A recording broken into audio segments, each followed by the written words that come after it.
The dust devil spiraled across the barren stretch of Dakota territory, carrying with it the scent of sage and the promise of another merciless day.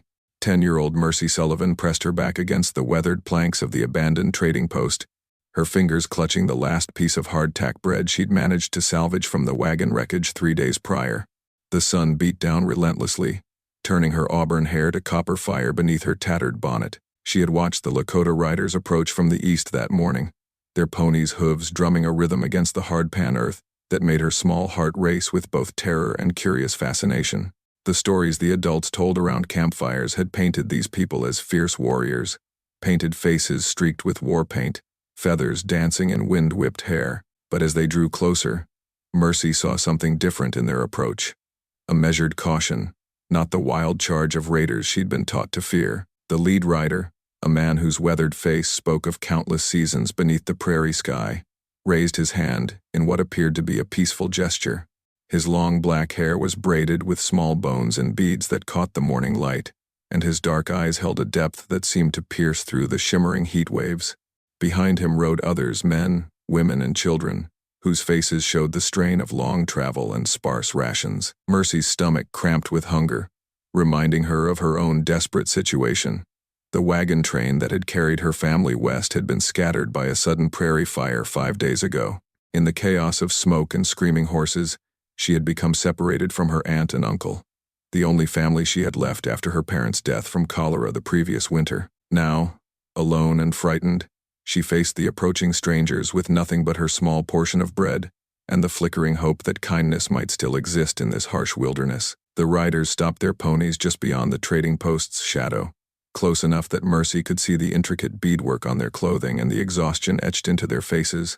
Children clung to their mothers' sides, their eyes holding the same hollow look that Mercy recognized in her own reflection in puddles of rainwater. These were not the fearsome raiders of frontier legends. These were people pushed to the edge of survival, just as she was. The lead man spoke quietly to his companions in their native tongue, his voice carrying the weight of leadership and difficult decisions.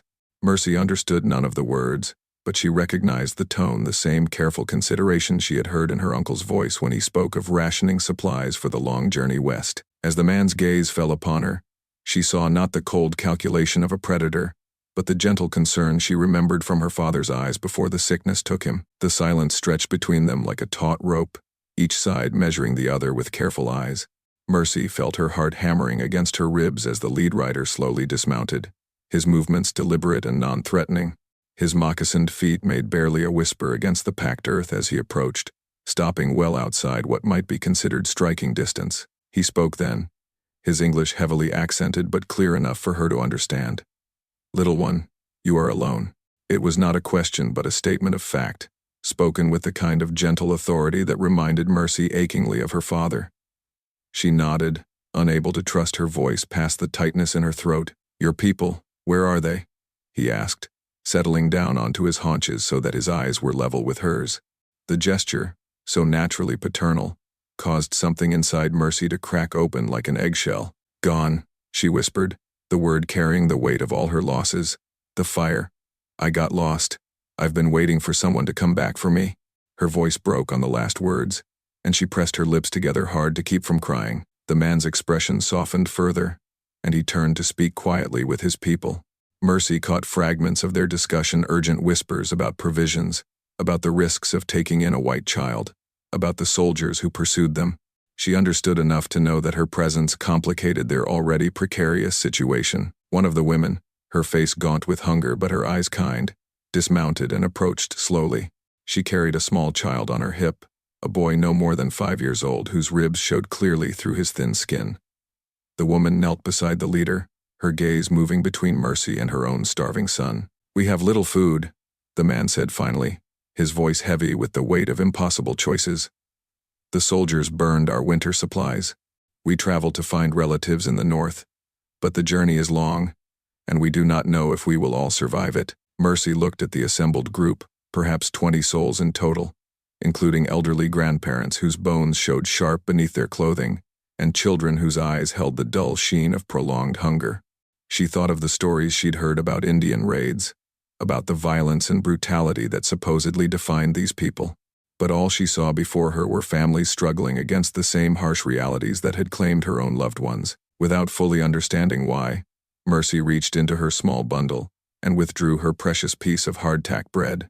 It was no bigger than her palm, stale and hard as a rock, but it represented her only hope of surviving another day.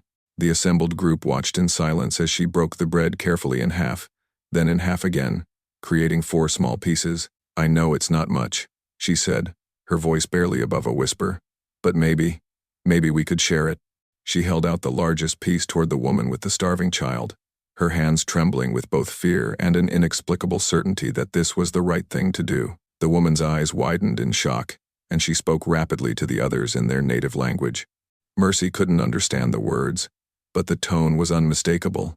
Disbelief, wonder, and something that sounded like reverence. The leader placed a gentle hand on the woman's shoulder and looked back at Mercy with an expression that had transformed entirely. "You would give your food to us?" he asked, his voice thick with emotion. "To strangers? When you yourself are starving?" Mercy nodded, still holding out the bread. "My mama always said that sharing what little you have makes it somehow more." The words came from a deep place in her memory, an echo of her mother's voice from happier times around their kitchen table back in Missouri. The woman reached out with trembling fingers and accepted the piece of bread, immediately breaking off a tiny portion and placing it in her son's eager mouth. The child's eyes closed in bliss as he chewed the meager morsel, and tears rolled down his mother's cheeks. She spoke again to the group, her voice carrying across the prairie wind like a prayer of thanksgiving. The leader stood slowly, and Mercy saw that his own eyes were bright with unshed tears. He spoke to his people in their language, his words carrying the cadence of formal pronouncement. When he finished, a murmur of agreement rippled through the group, and several of the riders dismounted. "Little sister," he said, using a term that made Mercy's heart jump with unexpected warmth, "you have shown us something we had almost forgotten in these dark times. Generosity in the face of desperation is the rarest of gifts." He gestured to his people, who were now moving with sudden purpose around their horses and packs. "We are Lakota, and among our people, such kindness creates bonds that cannot be broken by time or distance." One of the older women approached carrying a worn but beautiful blanket woven in patterns of red and gold. She draped it around Mercy's thin shoulders, speaking in Lakota as she did so. The leader translated, his voice warm with affection. "She says you have the heart of a true daughter of the people, and that this blanket belonged to her own daughter, who walks the spirit trail now." Another woman brought forward a small leather pouch filled with pemmican dried meat mixed with berries and fat that would provide sustenance for days. A young brave offered Mercy a drink from his water bladder, the liquid cool and sweet against her parched throat. But it was the expressions on their faces that affected her most deeply, looks of respect and acceptance that she had never seen directed toward her before. The leader knelt before her again, taking her small hands in his weathered ones. "You have given us more than bread today, little sister. You have reminded us of who we wish to be, even in our darkest hour. This creates between us what we call wakan, a sacred bond. From this day forward, you are under the protection of the Bear Clan of the Lakota people." As if summoned by his words, the distant sound of horse hooves echoed across the prairie. The Lakota riders immediately became alert, hands moving instinctively to weapons, but the leader held up a calming gesture. "We must go now, but this is not goodbye." He pressed something into Mercy's palm, a small carved stone bear, warm from his touch. "Keep this always. If you are ever in need, show it to any of our people, and they will remember this day." The approaching riders resolved into a search party from the scattered wagon train, Mercy's Uncle Samuel in the lead, his face haggard with days of searching and fear. Behind him rode 6 other men, their rifles ready but not yet raised as they took in the scene before them. The sight of Mercy sitting peacefully among the Lakota warriors sent a visible shock through the rescuers. "Mercy!" Samuel called out, his voice cracking with relief and confusion. "Step away from them, child. Come to me." But Mercy remained seated, the beautiful blanket still draped around her shoulders, the carved bear clutched tightly in her hand. "They helped me, Uncle Samuel," she called back, her young voice carrying clearly across the space between the two groups. They shared their food and water. The tension between the two groups of riders was palpable, hands hovering near weapons while eyes measured threats and calculated odds. The Lakota leader rose slowly, his movements careful and deliberate, as he stepped slightly in front of Mercy, not to claim her, but to shield her from any crossfire that might erupt. Samuel dismounted and walked forward, his own movements cautious but determined. As he drew closer, he could see the evidence of the Lakota people's care for his niece. Her face was no longer gaunt with hunger. She wore clothing that had been mended with delicate stitches, and most remarkably, she seemed unafraid. "What happened here?" Samuel asked, his question directed as much to the Lakota leader as to Mercy. The leader stepped forward, offering a slight bow of respect. "Your daughter was alone and hungry. We too are hungry, traveling to find family in the north. She shared her food with our children, and we have cared for her as our own." Samuel's eyes widened as he took in the condition of the Lakota group, their obvious hunger, the exhaustion of long travel, the presence of elderly people and small children who clearly posed no threat. His gaze fell on the woman holding the small boy, who still clutched a tiny piece of Mercy's hardtack bread. "She gave you her food?" Samuel asked, his voice barely above a whisper. Mercy stood then, the blanket falling around her like royal robes. "They were hungrier than me, Uncle. And Mama always said."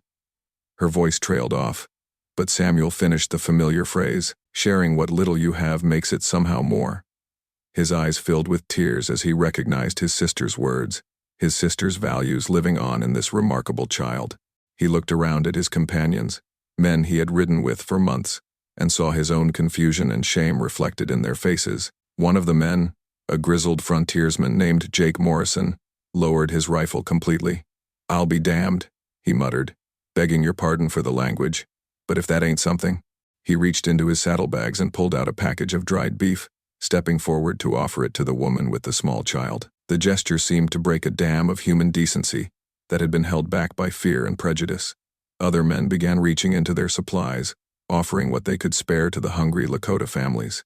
Samuel himself removed a bag of coffee beans, precious currency on the frontier, and handed it to the leader with a bow of respect. "Your kindness to my niece will not be forgotten," Samuel said formally. "I am Samuel Sullivan, and this is my promise.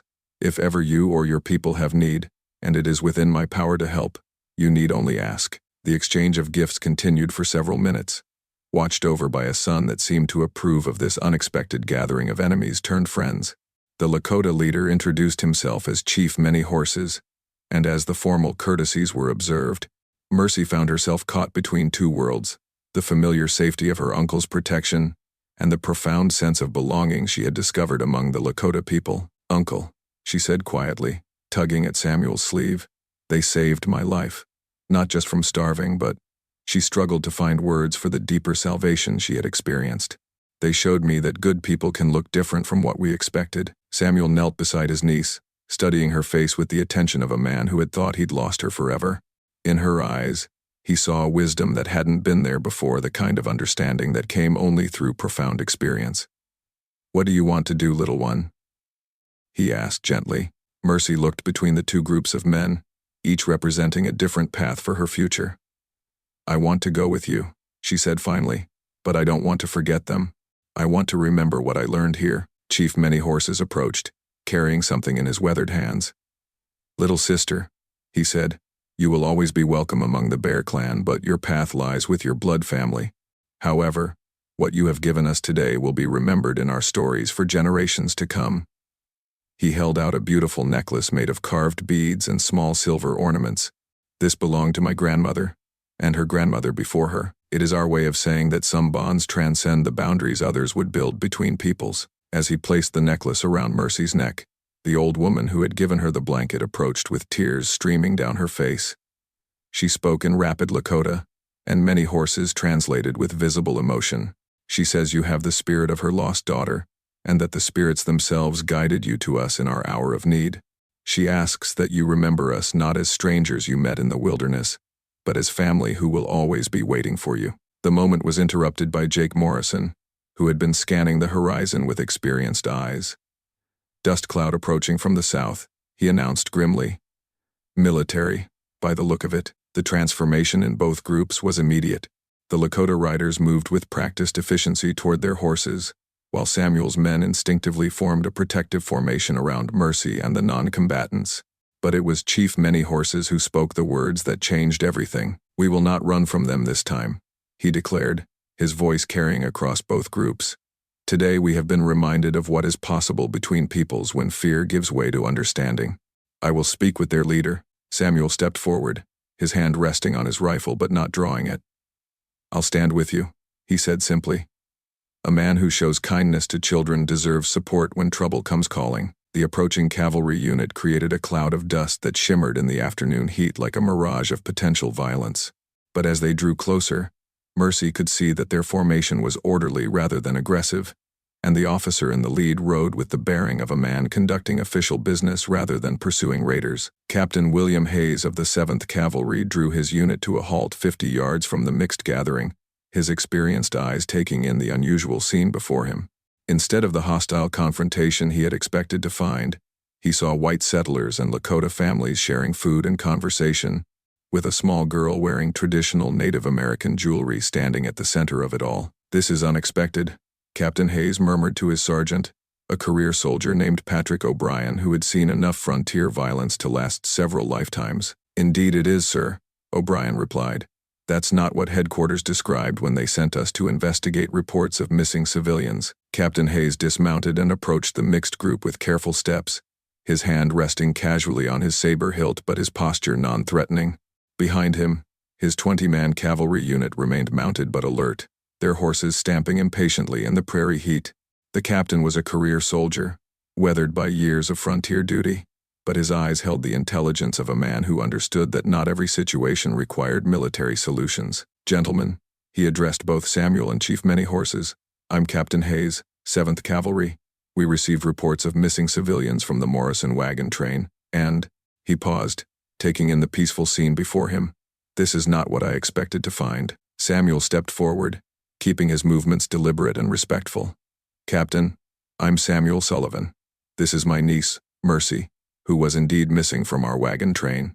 He gestured toward Chief Many Horses with obvious respect. "These people found her, alone and starving, and cared for her as if she were their own child." The captain's trained gaze moved from Samuel to the assembled Lakota families, noting their obvious hunger and the presence of elderly people and children.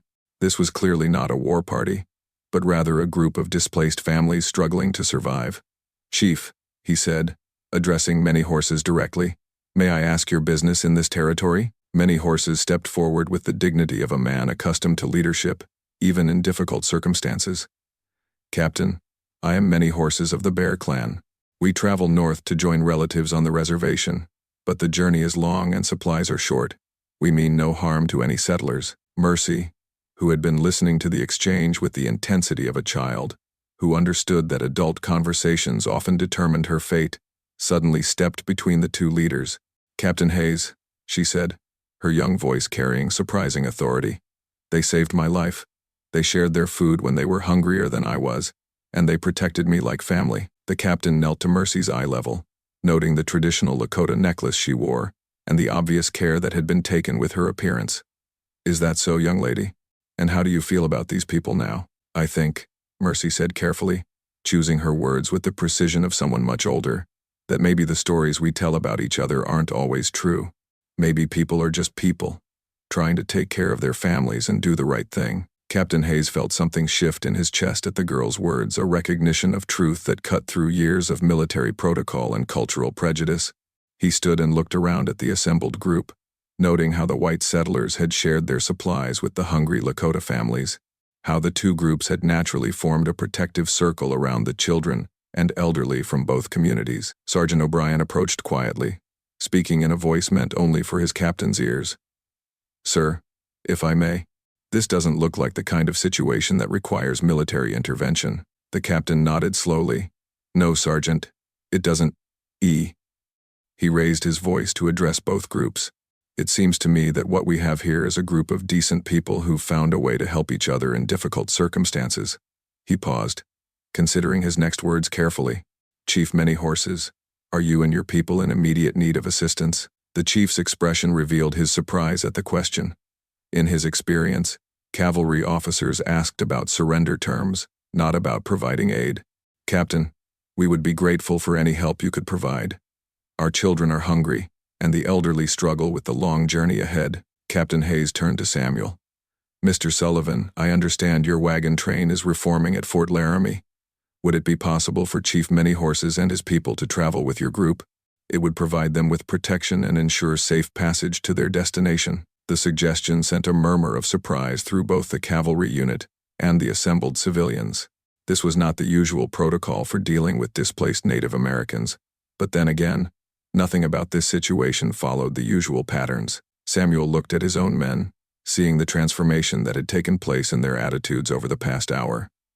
Jake Morrison spoke up first. I reckon we could use some experienced guides for the mountain passes ahead.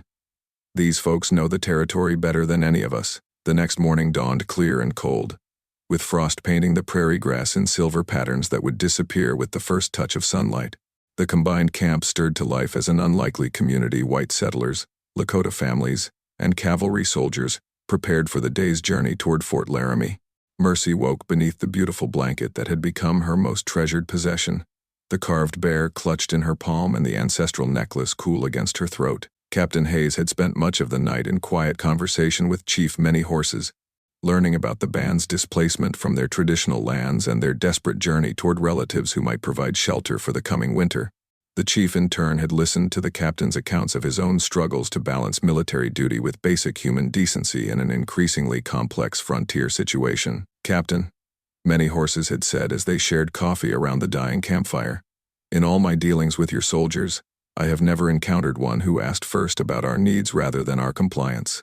Your heart is not hardened by hatred." Hayes had studied the weathered face of the Lakota leader, seeing in it the same weariness that he recognized in his own mirror each morning. "Chief, I've seen enough violence to know that it rarely solves the problems we think it will. What happened here yesterday?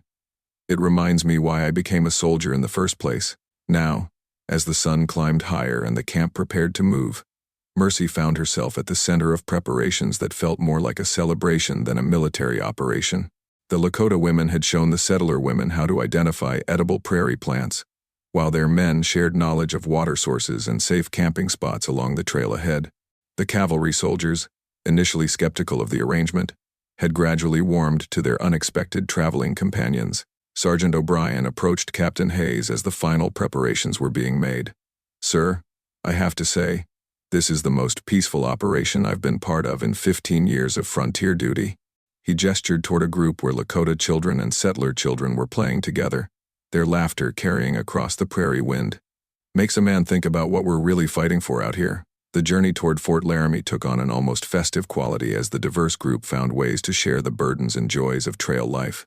Mercy rode sometimes with her Uncle Samuel and sometimes with the Lakota families, learning phrases in their language and stories of their traditional ways. The old woman who had given her the blanket, whose name was Winona, taught her to identify plants that could be used for medicine and food. "Little daughter," Winona said through Chief Many Horses' translation, "you have opened a door between our peoples that was thought to be closed forever. This is powerful medicine you carry." On the third day of travel, the group encountered a band of hostile Crow warriors who had been raiding isolated settlements. The sight of cavalry soldiers traveling in harmony with Lakota families sent a clear message that this was not an ordinary target. Chief Many Horses and Captain Hayes rode forward together to parley, their united front presenting a formidable deterrent to potential violence. "Your magic works even here, little sister," Many Horses said to Mercy, as they watched the Crow warriors ride away without incident. "When enemies become friends, it creates ripples that extend far beyond what we can see." But it was that evening, as they camped within sight of Fort Laramie's distant lights, that the most profound transformation occurred. Samuel had been reading from his sister's journal, sharing memories of Mercy's parents with the assembled group. As he spoke of his sister's belief in the fundamental goodness of people, regardless of their background, Many Horses rose and addressed the gathering. "Tomorrow we will reach the fort, and our paths will separate," he began, his voice carrying the formal cadence of important pronouncements. "But what has happened between us will not end there. Little Mercy's gift of bread has grown into something far greater, a reminder that generosity creates bonds stronger than fear or hatred." He reached into his pack and withdrew a beautiful peace pipe, its stem carved with intricate designs and decorated with feathers and beads. "This pipe has been in my family for 7 generations. It is used only for the most sacred ceremonies, when treaties of lasting friendship are made between peoples." He held it toward Samuel and Captain Hayes.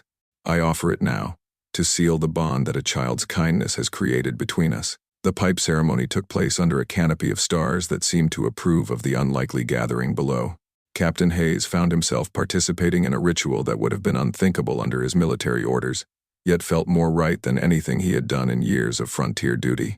Samuel, a practical farmer more comfortable with plows than peace pipes, nevertheless approached the ceremony with the reverence it deserved. As the sacred smoke rose into the prairie night, carrying with it prayers for lasting peace and mutual understanding, Mercy sat wrapped in Winona's blanket and felt the weight of what was happening around her.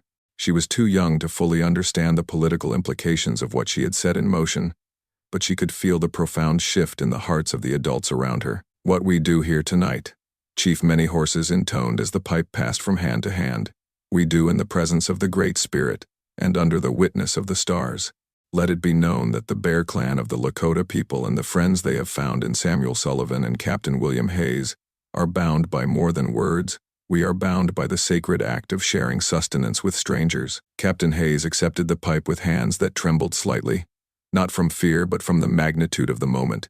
"I swear by this sacred ceremony that I will remember what I have learned here, and that I will carry the message of this peace to others who might benefit from its wisdom." When the pipe reached Samuel, he held it for a long moment before speaking. "My sister always believed that kindness was the most powerful force in the world. Today, through her daughter, I have seen proof of that belief." He drew on the pipe and released the smoke slowly. "I pledge that this friendship will extend beyond my own life, to my children and their children after them." The ceremony concluded with traditional Lakota songs that seemed to harmonize with the night sounds of the prairie coyotes calling in the distance, wind through the grass, the soft nickering of horses. As the fire burned down to glowing embers, the participants gradually dispersed to their bedrolls, but the sense of something momentous having occurred lingered in the cool night air. Mercy fell asleep that night to the sound of Winona humming a Lakota lullaby, the same melody her own mother had sung to her years ago back in Missouri. In her dreams, she saw vast prairies where children of all backgrounds played together under endless skies, where fear had given way to curiosity, and where the simple act of sharing bread had somehow made the world a little larger and more welcoming. The next morning brought the sight of Fort Laramie's wooden walls rising from the prairie like a promise of civilization in the wilderness. But as the mixed group approached the military outpost, the reality of their situation began to assert itself. Fort commanders would have questions about Captain Hayes's unusual traveling companions. Settler families would need to decide whether to continue their journey west or winter at the fort. The Lakota families would need to navigate the complex bureaucracy of reservation systems and government oversight. Yet something fundamental had changed in the relationships between these people, something that would not be easily undone by official policies or social expectations. Mercy could see it in the way her Uncle Samuel rode beside Chief Many Horses, discussing plans for future meetings and mutual support. She could see it in the way Captain Hayes had quietly arranged for additional supplies to be distributed to the Lakota families before they continued north. As they crested the final hill before the fort, Mercy pulled the carved bear from her pocket and held it up to catch the morning light. The stone seemed to glow with its own inner warmth, as if it contained some of the sacred fire from the previous night's ceremony. She understood now that this small token represented something much larger than a gift from new friends. It represented the possibility of a different kind of frontier, where understanding might triumph over fear. The arrival of Captain Hayes's unusual entourage at Fort Laramie created exactly the kind of stir that military commanders dreaded and newspaper correspondents prayed for. Colonel Marcus Thornton, the fort's commanding officer, stood on the wooden porch of his headquarters and watched through his field glasses as the mixed group approached the main gate. What he saw challenged every assumption he held about frontier relationships and military protocol. "Sergeant Major," he called to his aide, never lowering his glasses, "are my eyes deceiving me, or is Captain Hayes riding in formation with a band of Lakota warriors?" Sergeant Major Robert Curtis, a 20-year veteran of frontier duty, squinted at the approaching group.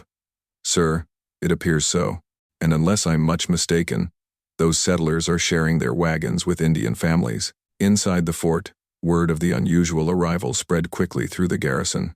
Soldiers gathered along the parade ground, while civilian traders and their families peered from doorways and windows. The tension was palpable, not the electric anticipation of combat, but the uncertainty that comes when familiar patterns are suddenly disrupted. Mercy, riding now with her Uncle Samuel at the head of their small wagon, could feel the weight of dozens of stairs as they passed through the fort's gates. The wooden walls that had seemed so welcoming from a distance now felt confining, as if they were entering a place where the understanding they had built on the trail might not be welcome. Captain Hayes rode directly to the headquarters building, dismounting with the crisp efficiency of a career officer reporting for duty. But when Chief Many Horses dismounted beside him, moving with equal dignity toward the same destination, a murmur of shock rippled through the assembled crowd. Colonel Thornton emerged from his office, his face a carefully composed mask that revealed nothing of his thoughts. "Captain Hayes," he said formally, "I trust you have a full report on your unconventional operation." "Yes, sir," Hayes replied, his voice carrying the confidence of a man who had found moral clarity in an ambiguous situation. "I have much to report, and I believe you'll find it of significant interest to headquarters." As the two officers disappeared into the headquarters building, the rest of the group found themselves the center of intense scrutiny from the fort's inhabitants. It was Mercy who broke the uncomfortable silence, stepping down from her uncle's wagon wearing her Lakota necklace and carrying the stone bear in her open palm. "My name is Mercy Sullivan," she announced in a clear voice that carried across the parade ground, "and these people saved my life." She gestured toward the Lakota families with obvious affection. "They shared their food when they were hungrier than I was, and they protected me like their own daughter." An older woman emerged from the crowd, Martha Henderson, the Fort Sutler's wife, whose own experiences with frontier hardship had taught her to recognize genuine distress when she saw it. "Child," she said gently, approaching Mercy with careful steps, "are you saying these Indians treated you kindly?" "They treated me like family," Mercy replied, her young voice carrying an authority that made the assembled adults listen carefully. "And Uncle Samuel and Captain Hayes made friends with them, and we all traveled together for 3 days, and nobody got hurt, and we helped each other." The simplicity of her account seemed to cut through the complex fears and prejudices that had created the tense atmosphere. Martha Henderson looked from Mercy to the Lakota families, noting their obvious hunger and the presence of elderly people and children who clearly posed no threat to anyone. "Well," Martha said finally, her voice carrying the practical authority of a woman who had survived 20 years of frontier life, "hungry people are hungry people, regardless of where they come from." She turned to address the crowd that had gathered. "Ladies, I believe we have guests who could use a proper meal." What followed was a gradual transformation that seemed to mirror the process that had taken place on the prairie days earlier. Individual acts of kindness, a cup of coffee offered here, a blanket shared there, began to break down the barriers of fear and suspicion. Children, as they often do, led the way, their natural curiosity overcoming adult prejudices as they approached their Lakota counterparts with shy smiles and universal games. By evening, the fort's mess hall had become the scene of an unprecedented gathering. Lakota families sat at long wooden tables beside cavalry soldiers and settler families, sharing stories and comparing experiences of frontier life. The barriers hadn't completely disappeared. There were still suspicious glances and whispered conversations, but Mercy could see the same process of humanization taking place that she had witnessed on the trail. 3 months later, as winter tightened its grip on the Dakota Territory, Mercy stood at the window of her uncle's small cabin near Fort Laramie and watched the snow fall in thick, lazy flakes that transformed the harsh landscape into something beautiful and peaceful. In her hands, she held a letter that had arrived that morning with a supply train from the east, a letter that would change her understanding of how far the ripples of her simple act of kindness had traveled. The letter was from a newspaper editor in Chicago who had heard Captain Hayes's report and wanted to interview the little girl whose generosity helped forge an unprecedented peace between settlers and Indians on the Dakota frontier. But more importantly, it contained news that made Mercy's heart race with excitement and hope. "Uncle Samuel," she called, her voice bright with anticipation. "Listen to this." Samuel looked up from his work repairing harnesses, noting the unusual excitement in his niece's voice. Over the months since their arrival at the fort, he had watched Mercy grow from a frightened orphan into a confident young woman whose natural wisdom seemed to bridge differences wherever she went. "The letter says that Chief Many Horses and his people made it safely to their relatives in the north," Mercy read aloud, "and that they shared the story of our friendship with other bands. It says that 3 different groups of Lakota families have approached military outposts, asking for the same kind of peaceful arrangement we had." Samuel set down his tools and moved to stand beside his niece, reading over her shoulder. "That's wonderful news, child. But there's more, isn't there?" Mercy nodded, her eyes bright with tears of joy. Captain Hayes has been promoted and assigned to work with the Bureau of Indian Affairs to develop new policies based on what happened with us. And, she paused, her voice catching with emotion. Uncle Samuel, they're calling it the Mercy Protocol, a new way of handling encounters between settlers and native families based on sharing resources instead of fighting. Samuel felt his own eyes fill with tears as he understood the magnitude of what his niece had set in motion. Your mother would be so proud, he whispered, pulling Mercy into a warm embrace. One small act of kindness, and look how it's grown. As if summoned by their conversation, a knock came at the cabin door. Samuel opened it to reveal a familiar figure. Winona, the Lakota grandmother who had given Mercy the blanket, standing in the swirling snow with two younger Lakota women and several children. Behind them, barely visible through the storm, stood Chief Many Horses and a small group of warriors. Little daughter, Winona said in English that had improved remarkably over the months, we have come to fulfill an old promise. Mercy rushed forward, her heart overflowing with joy at seeing the woman who had become like a grandmother to her. Winona, Chief Many Horses, but how did you get here in this storm? Many Horses stepped forward, snowflakes caught in his graying hair like stars. Little sister, do you remember what I told you about the sacred bond created by sharing food with strangers? When Mercy nodded, he smiled. Among our people, such bonds create obligations that last for generations. We heard that you and your uncle faced a hard winter with little help. So we have come. The Lakota families had brought more than just their presence. They carried supplies that would see Samuel and Mercy through the hardest months ahead. Dried meat, warm furs, medicinal herbs, and most importantly, the knowledge of how to survive and thrive in the harsh Dakota winter. But they brought something even more valuable. The continuation of a friendship that had begun with a shared piece of bread. Over the following days, as the storm raged outside, the small cabin became a center of cultural exchange that would have seemed impossible just months before. Winona taught Mercy traditional beadwork while sharing stories of Lakota history and values. The younger Lakota women showed Samuel's neighbors how to prepare traditional foods that could sustain families through long, cold months. The children, both Lakota and white, played together as naturally as if they had known each other all their lives. Chief Many Horses spent long evenings by the fire with Samuel, discussing plans that seemed almost too ambitious to believe. The government officials in Washington are beginning to listen, he explained. Captain Hayes's reports, combined with the success of other peaceful encounters, have convinced some important people that there might be a better way forward. You mean permanent peace? Samuel asked, hardly daring to hope. I mean communities where our children grow up, knowing each other as friends rather than enemies, Many Horses replied. Places where families like yours and families like mine can help each other survive and prosper.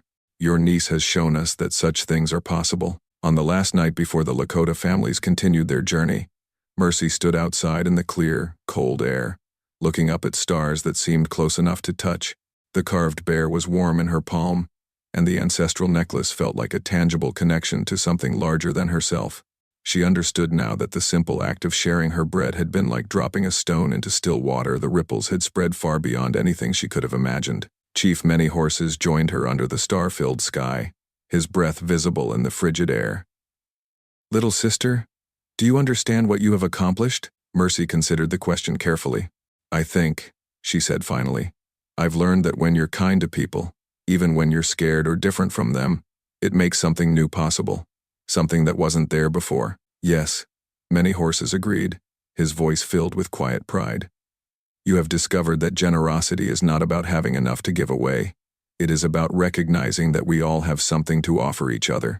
Your piece of bread was small, but the spirit behind it was immense. As the Lakota families departed the next morning, loaded with supplies from grateful settler families and carrying messages of friendship to other bands, Mercy felt a deep sense of completion.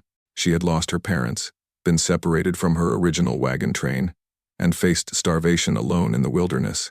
But through it all, she had discovered something precious, that kindness, once shared, multiplies beyond all expectation. Years later, when Mercy had grown into a woman and become a teacher at the first integrated school in the Dakota Territory, she would tell her students, both white and Lakota children, learning together, about the day she shared her last piece of bread with strangers. She would show them the carved bear, now smooth from years of handling, and the beautiful necklace that had become a symbol of lasting friendship between peoples. Remember, she would tell them, her voice carrying the same gentle authority that had impressed adults when she was 10 years old. Every act of kindness creates possibilities that didn't exist before. You never know when sharing what little you have might change the world. And in the front row, a young Lakota boy whose grandmother was Winona would nod solemnly, understanding that he was part of a story that began with bread shared in desperation and grew into a legacy of peace that would outlast them all. The spirit of that first generous act lived on, creating ripples of kindness that would spread across generations, reminding everyone who heard the tale that sometimes the smallest gestures carry the greatest power to transform the world. The bread that changed everything had become something far more precious than anyone could have imagined. It had become hope made manifest, proof that even in the harshest circumstances, the human capacity for goodness could triumph over fear and create bridges where others saw only walls.